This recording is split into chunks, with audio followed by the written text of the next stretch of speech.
What's up guys, it's Scorpion HD here, and today I'm here with some Mirror's Edge gameplay. I decided to sort of download this game, crack it open again, all because of the trailer we seen at E3 last Monday night.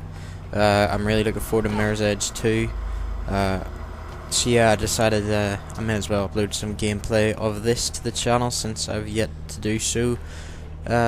I did play it quite a lot for PlayStation 3 whenever it did come out. Obviously it's quite an old game now. The first one I think it came out in about 2008, 2009 if I'm right. But yeah, it's quite an old game and it certainly deserves a second installment in the series. So yeah, in this video I'm basically going to be talking about E3 and everything we've seen there, mainly on the console front to be honest. So I'm just going to get right into it. So yeah. Three consoles. We have the PlayStation 4, the Xbox One, and the Wii U. Now, the Wii U, I feel weird including it in that group because the Wii U, it's not a next generation console. I'm sorry, but it's not. It's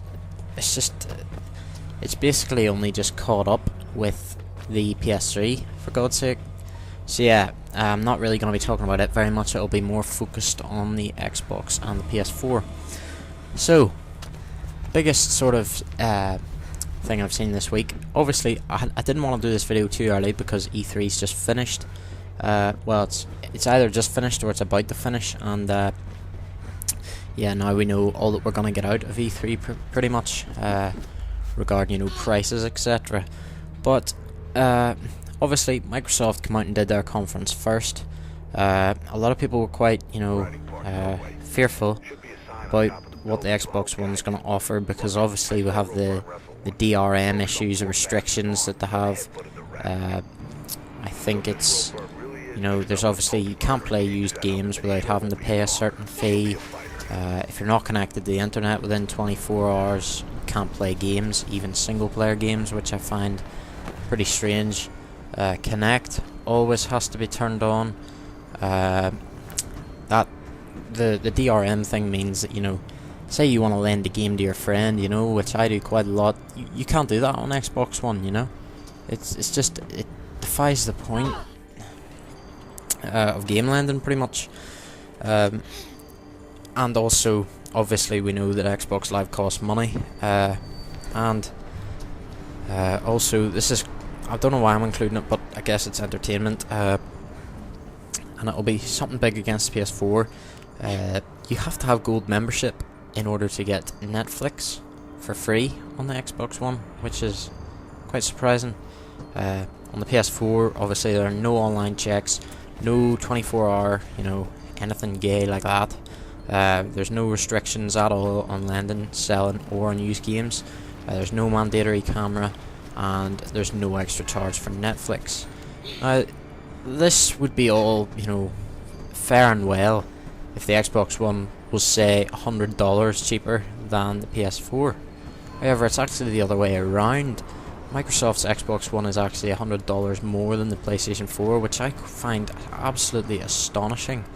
I actually stayed up to watch the PS4 live stream, and here in the UK, that's going to cost me £350, which is, for a next generation console, that is absolutely amazing. I bought my PlayStation 3 Slim here last year for £300. It's a 320 gig model, and it's worth something shit now, like 90 quid, which is disappointing. But I bought that because my other PlayStation died, and £350 for a console, that for a next gen console. With all this fancy new stuff, that I think that is outstanding value-wise. Now, obviously, we are going to have to pay for PlayStation Plus now, us PlayStation users, but that's no big deal for me. There's, it's going to cost less than $5 per month apparently, which, let's be honest, we all know is going to be $4.99 every time they say that. We all know that's going to be the price.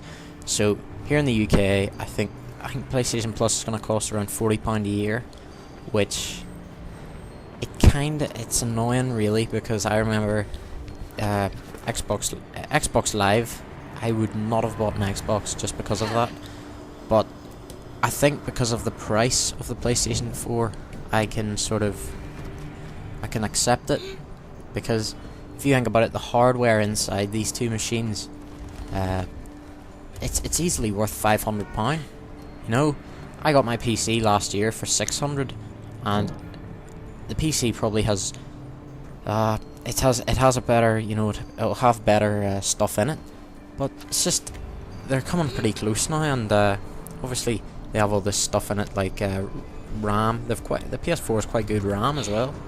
That's just an extra thing that I threw in there with no point. But yeah, you need to buy PS Plus if you want to play online, which is equivalent to Xbox Live. But I don't have an Xbox, so I can't really make any comments on what they get.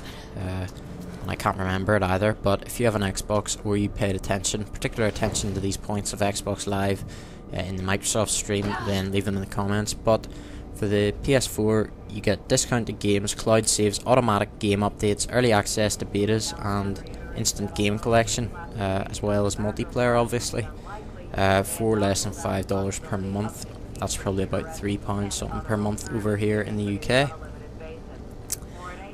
I'm mixed feelings about it. I don't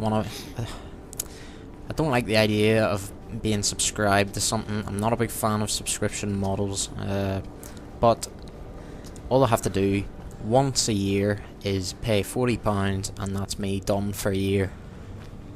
And, you know, taking the price into account, I really don't mind at all. Xbox One obviously is the same. I think it's still going to be about £40 a year. Thankfully, both memberships, if you have an Xbox and you have Xbox Live at the minute, your gold membership will carry over. And if you have PS Plus at the minute, like myself, it'll carry over to the PS4 as well. So yeah, on the PS3 at the minute, I think PS Plus gets you, I think it's discounts and stuff like that. Basically everything but the multiplayer, because the multiplayer is free, but it will be converting in the future. Now, at the Sony conference, whenever the price and the DRM things, you know, whenever the guy who was so smug about it, it was hilarious. I couldn't stop laughing. You know, whenever the price was revealed, the cheers from the crowd was just, it was unbelievable how much that this obviously means to people. And the DRM as well, you know, it got such a good reaction, and I've seen so many people saying either I'm converting or I'm going to PC. Nobody I know is getting an Xbox One, which is that's just a huge failure for Microsoft. And the worst thing was, what's his name? I think his name's Don Matrick. He actually came out and said, he got asked, what do you say to people that don't have an internet connection at all and want to get an Xbox One? He actually said, fortunately we have a platform for them, and that's Xbox 360. Nobody wants a last generation console anymore. Nobody's gonna buy an Xbox 360 when there's a One or a PS4. I know myself. If I was a loyal Microsoft, you know, customer, and they brought that out, if I did not have any access to internet, I would not stick with a 360. I would have had that thing for fucking 7 years. You know, you would get something different, and they've just lost such a huge customer fucking fan base from that. It was frustrating to watch, but you know, obviously I'm more in the favour of Sony, and it's nice to see that people we're gonna have a lot of new people obviously as well coming over to the PlayStation network. Now, the actual consoles themselves, they both look pretty similar. I would say the Xbox is sort of an industrial look to it. The PlayStation 4, to be honest, sideways just looks like a fucking eraser. I've seen some pretty good memes on that, like shaped like an eraser for erasing the Xbox One from memory and stuff like that. But anyway, on the serious side of it, I would say they both look pretty nice. Obviously, you want your console to look nice. It's the same as a computer. That's why I got an Alienware. I don't want an absolute blocky piece of shit on my desk, to be totally honest. Controllers, I have to say, it's a hard one. I like the DualShock 4, but in some camera angles I see it, I just think it looks like shit. Like head on, in some of the photos looks terrible, but there's one where it's like sitting flat on the desk. You'll know the picture if you've seen it, and the light bars glowing at the back. It looks amazing. But everywhere else, I think the Xbox One controller looks better everywhere else, but I'm more of a fan of the layout and the the analog sticks on the PS4 controller being where they are on the PS3 controller. And also we have a touchpad and this share button. Let's see how good it is. On the new controller, the Xbox One hasn't really changed, to be totally honest. But yeah, why change a winning formula? I guess it is.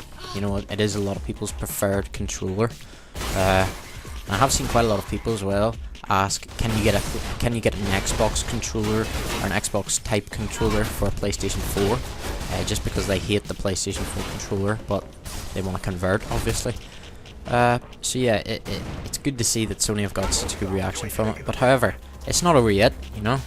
There might be extra conferences or whatever over the summer holidays. I doubt there will be, but there might be, just to, Sony didn't even release a official date. The Xbox One will be coming in November, and the PlayStation will be coming in holiday 2013, which is in America, that's probably Thanksgiving, which is mid-November, if I'm right, or probably the start of November, which gives me a good hope that I might have it in time for Call of Duty Ghosts, which I pre-ordered this week. What else was going on? Oh yeah, onto the Xbox One actually costs £429 over here as well, and one thing that really I found quite weird is the Kinect and internet having to be on. I just find that weird. You see people saying they think they'll be spying on you, and although it sounds like absolute bull, what fucking idiot wants to have a fucking camera on all the time? There could be some idiot sitting behind that. It really does baffle me. And if you fucking unplug the thing, the system doesn't work. What is that? What is that? Like, with the PlayStation 4 you don't even get the eye with it, I don't think. I think you have to pay, which I won't mind doing, because I seen footage of it, and although I wouldn't use it, I think I would still get it. I think it costs about the same as a controller, which is about 55 quid, same amount as a game. So yeah, this has kind of been a rant video. I think I've covered pretty much everything, except I wanted to end the video on this. If you guys haven't seen it, I would urge you to watch it. It's hilarious. It's the guys at Sony, both of whom spoke at the conference, so that they're pretty high up. It's called, I think, How to Share Your Games on PlayStation 4, and it's such a piss take of Microsoft's model that they're going to go by with the DRM and stuff. I'd advise you to check it out. It's so funny. It's just the whole conference, E3, that was just a huge bitch slap to Microsoft from fucking Sony. Jesus Christ, the fucking shots were fired at that fucking, it was good from a PlayStation fan's point of view. But yeah guys, this is gonna end my rant. If you are going to convert, or if you're gonna stay loyal to the Xbox, or if you're perhaps for some reason going the other way, from the PlayStation to the Xbox, then let me know in the comments below. However, everything so far just points towards the PlayStation. Better value, and none of this bullshit. It baffles me why anyone would want the Xbox One.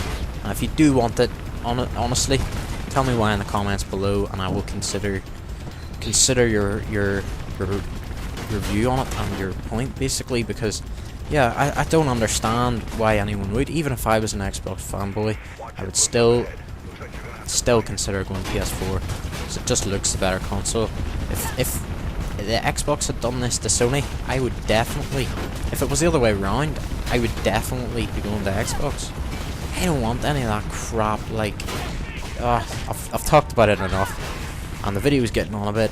Hopefully you've enjoyed this Mirror's Edge gameplay. If you'd like to see some more rant style videos like this, then leave it in the comments below. Thank you very much for watching, and yeah, cheers.